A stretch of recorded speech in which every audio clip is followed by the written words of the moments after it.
ഭരതനാട്യത്തിലെ അസംയുക്ത ഹസ്തങ്ങൾ, അതായത് മുദ്രകളെ ഭരതനാട്യത്തിൽ ഹസ്തങ്ങൾ എന്നാണ് പറയുന്നത്.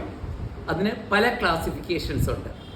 അതായത് അസംയുക്ത ഹസ്തം, സംയുക്ത ഹസ്തം, ബാന്ധവഹസ്തം, ജാതിഹസ്തം, നവഗ്രഹഹസ്തം, ദശാവതാരഹസ്തം, നൃത്തഹസ്തം, അഭിനയഹസ്തം, അങ്ങനെ പല ക്ലാസിഫിക്കേഷനുണ്ട്.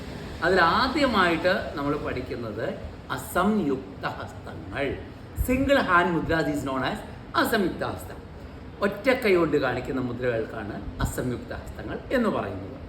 അത് പതാക ത്രിപതാഗോ അർദ്ധപതാക കർത്തരീമുഖ മയൂരാഖ്യോ അർദ്ധചന്ദ്രശ്ച അരാള ശുകതുണ്ടകഃ മുഷ്ടിശ്ച ശിഖരാഖ്യശ്ച കഭിത്വാ കടകാമുഖഃ മുഷ്ടിശ്ച ശിഖരാഖ്യശ്ച കഭിത്വാ കടകാമുഖഃ മുഷ്ടിശ്ച ശിഖരാഖ്യശ്ച കഭിത്വാ കടകാമുഖഃ സൂചീചന്ദ്രകലാപത്മകോശ സർപ്പശിരസ്തഥാ മൃഗശീർഷ സിംഹമുഖഃ കാംഗൂലശ്ച അളപത്മകഃ ചതുരോ ഭ്രമരശ്ചൈവ ഹംസാസ്യോ ഹംസഭക്ഷകഃ സംദംശോ മുകുളശ്ചൈവ